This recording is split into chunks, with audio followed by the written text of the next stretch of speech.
Ya, shalom. Berjumpa kembali dengan saya, Rudi Simanjuntak. Saudaraku, semua orang tentu ingin yang terbaik terjadi dalam kehidupannya. Tidak ada satupun di antara kita yang mau hidupnya mengalami yang biasa-biasa saja, mau mengalami yang asal-asalan. Tentu tidak ada yang, secara umum tidak ada yang mau seperti itu. Semua orang, saya yakin bahwa ingin mengharapkan yang terbaiklah terjadi dalam kehidupannya. Kalau kita melihat mereka yang bersekolah, mereka yang kuliah, mereka berusaha, belajar sungguh-sungguh, menghabiskan banyak waktunya dengan satu harapan bahwa mereka dapat memiliki nilai yang bagus. Mereka menjadi orang yang berprestasi, juara di sekolah mereka. Ini satu harapan para pelajar ataupun mahasiswa. Bahkan mereka yang pebisnis, yang punya usaha, tentu juga memiliki satu harapan di mana usaha mereka menjadi bagus, maju, sukses, menghasilkan banyak keuntungan. Itu sebabnya mereka menginvestasikan waktunya, pikirannya, bahkan dananya diinvestasikan dengan satu harapan dia mendapatkan yang terbaik lewat bisnis, lewat usaha yang sedang dia jalankan. Jadi semua ingin yang terbaik terjadi dalam kehidupannya, baik dalam hal mencari pasangan. Tentu semua orang memiliki kriteria-kriteria dengan satu harapan bahwa inilah pasangan yang terbaik yang ia dapatkan. Baik dalam pernikahan juga, ya, semua dipersiapkan dengan baik. Tidak ada yang mau asal-asalan, tidak ada yang mau asal nikah saja begitu saja. Semua dipersiapkan dengan baik. Waktunya, pikirannya, dananya, semua diinvestasikan dengan satu harapan pernikahannya menjadi pernikahan yang the best. Banyak orang yang menyukai pernikahan mereka, bahkan hasilnya memuaskan bagi mereka. Haleluya. Nah, sekarang saya mau kepada intinya. Saudaraku, saat ini ya, kita ada di masa-masa hari-hari yang terakhir, di akhir zaman. Artinya kedatangan Tuhan sudah sangat dekat. Dia akan datang kedua kalinya, menjemput gerejanya, mengangkat gerejanya, dan kita adalah gerejanya. Dia mempelai pria dan kita adalah mempelai wanitanya.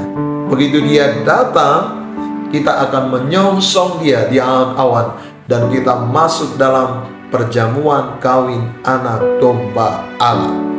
Saudaraku, untuk bisa masuk menjadi mempelai wanitanya Tuhan, masuk dalam perjamuan kawin anak domba Allah, kita harus menjadi gereja yang dewasa, gereja yang hidup di dalam roh, gereja yang hidup dalam kekudusannya.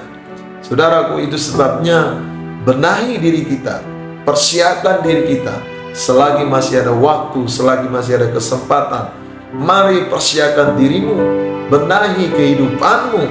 Jangan berfokus hanya kepada hal-hal dunia saja, tapi mulailah baharui kehidupanmu, perbaharui kehidupanmu. Jika engkau melihat ada hal-hal yang tidak berkenan, yang masih Tuhan lihat bahwa kita sering melakukan suatu dosa, suatu kejahatan di mata Dia, saatnya engkau bertobat, saatnya kita berbalik, saatnya kita kembali kepada Tuhan, saatnya benahi hidup kita, sehingga tak kala Ia datang, kita didapati menjadi gerejanya yang dewasa, yang siap menyongsong Dia pada waktu Ia datang kedua kali, masuk dalam perjamuan kawin anak domba Allah. Haleluya. Saudaraku, hari-hari ini ada banyak orang yang berfokus kepada hal-hal dunia. Ya, mereka hanya berfokus kepada hal-hal dunia, terjebak dengan godaan-godaan yang dunia tawarkan. Saudaraku, semua itu hanya sementara. Aku harus mulai memikirkan suatu kehidupan kekal.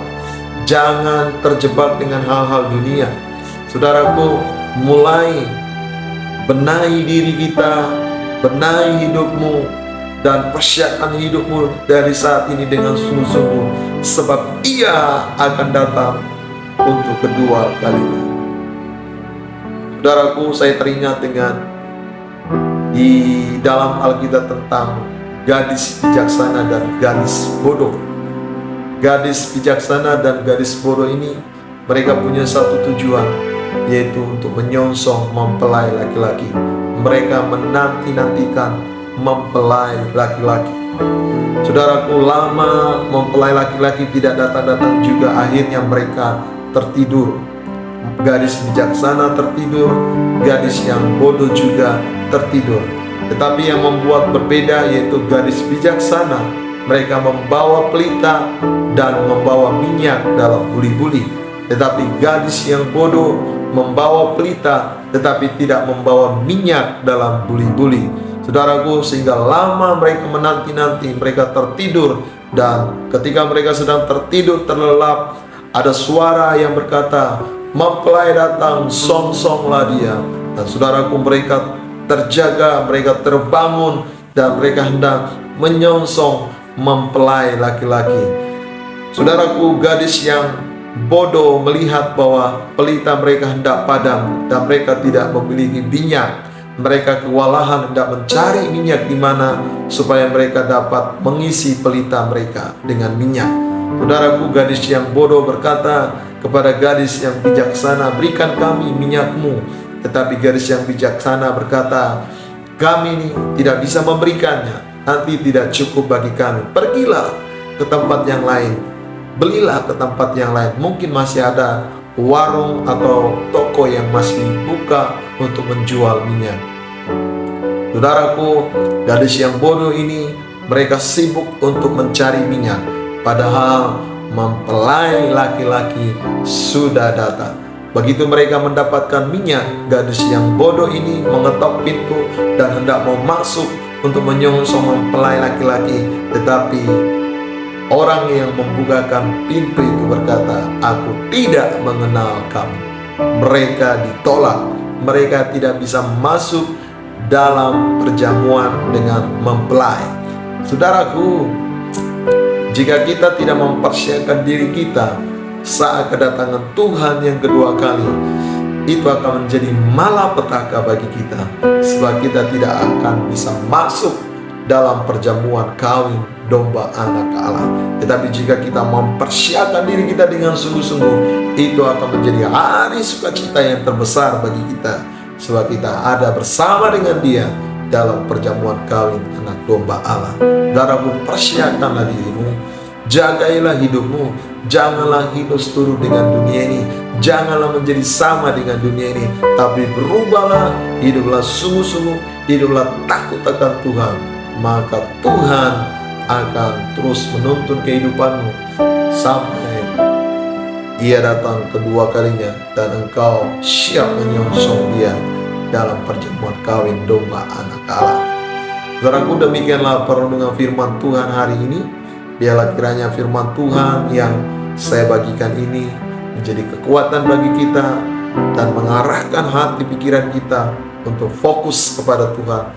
Sekali lagi, persiapkan dirimu, persiapkan dirimu, persiapkan dirimu, sebab Ia akan segera datang. Jesus will coming soon. God bless you. Tuhan Yesus berkati kita semua. Shalom.